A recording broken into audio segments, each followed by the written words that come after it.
டேஸ்டியாக ஒரு கனவா ரோஸ்ட் லஞ்ச் ரெசிபி செய்யலாம் வாங்க. இன்றைக்கி ஒரு 500 கிராம்ஸ் பேபி ஸ்குவிட்ஸ் க்ளீன் பண்ணி எடுத்துருக்கோம். க்ளீனிங் வீடியோ ஆட் பண்ணலை, செப்பரேட் வீடியோவில் ஆட் பண்ணுறேன், சில பேருக்கு யூஸ் ஆகும். அதனால் இப்போ ரிங்ஸாக கட் பண்ணி திரும்பவும் வாஷ் பண்ணி எடுத்து வச்சுக்கலாம்.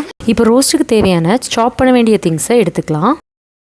இப்போ 2 மீடியம் சைஸ் வெங்காயம், ஒரு டொமேட்டோ, 4-5 பல் பூண்டு, கொஞ்சமாக ஜிஞ்சர், 1 or 2 சில்லிஸ் எடுத்துக்கலாம். ஜிஞ்சர் அண்ட் கார்லிக் குட்டி குட்டியாக சாப் பண்ணிக்கோங்க. சில்லியை ஒரு ஸ்லிட் பண்ணிக்கோங்க. ஆனியன் ஸ்லைஸ் பண்ணி கிராஸ் கட்டும் ஒரு டைம் பண்ணிக்கோங்க.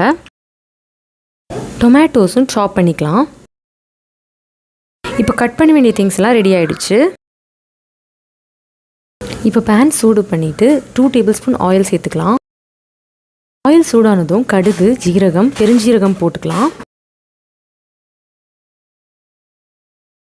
அது வெடிச்சு வர்றப்போ கறி லீவ்ஸ் கொஞ்சமாக ஆட் பண்ணிக்கலாம்.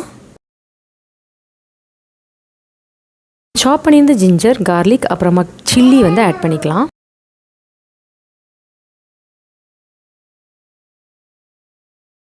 ஜிஞ்சரும் கார்லிக்கும் ஆயிலில் நல்லா ரோஸ்ட் ஆனதுக்கப்புறமா ஆனியன் சேர்த்துக்கலாம். கொஞ்சமாக சால்ட் ஆட் பண்ணி ஆனியன்ஸ் நல்லா குக் பண்ணிக்கலாம். ஆனியன் இந்த மாதிரி குக் பண்ணி வர்றப்போ டொமேட்டோஸை ஆட் பண்ணி கொஞ்சமாக சால்ட் ஆட் பண்ணி அதையுமே குக் பண்ணிக்கலாம். டொமேட்டோஸ் ஓரளவு குக் ஆனதும் மசாலாஸ் ஆட் பண்ணலாம். 1 teaspoon turmeric powder, 1 table spoon coriander powder, 1/4 table spoon chilli powder, காரத்துக்கு ஏற்ற மாதிரி அட்ஜஸ்ட் பண்ணிக்கோங்க.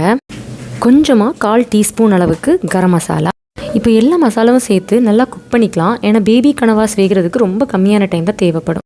இப்போ வாஷ் பண்ணி வச்சுருந்த கனவாவை பேனில் போட்டு மிக்ஸ் பண்ணி க்ளோஸ் பண்ணி குக் பண்ணலாம். கனவா அதுவாகவே வாட்டர் ரிலீஸ் பண்ணோம், அதனால் வாட்டர் எதுவும் சேர்க்க வேண்டாம்.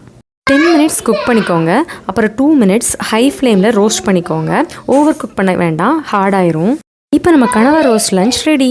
உங்களுக்கு சீ ஃபுட் பிடிக்கும்னா மறக்காமல் ட்ரை பண்ணுங்கள், கண்டிப்பாக பிடிக்கும். உங்களுக்கு இந்த வீடியோ யூஸ்ஃபுல்லாக இருந்துச்சுன்னா மறக்காமல் சப்ஸ்கிரைப் பண்ணிக்கோங்க.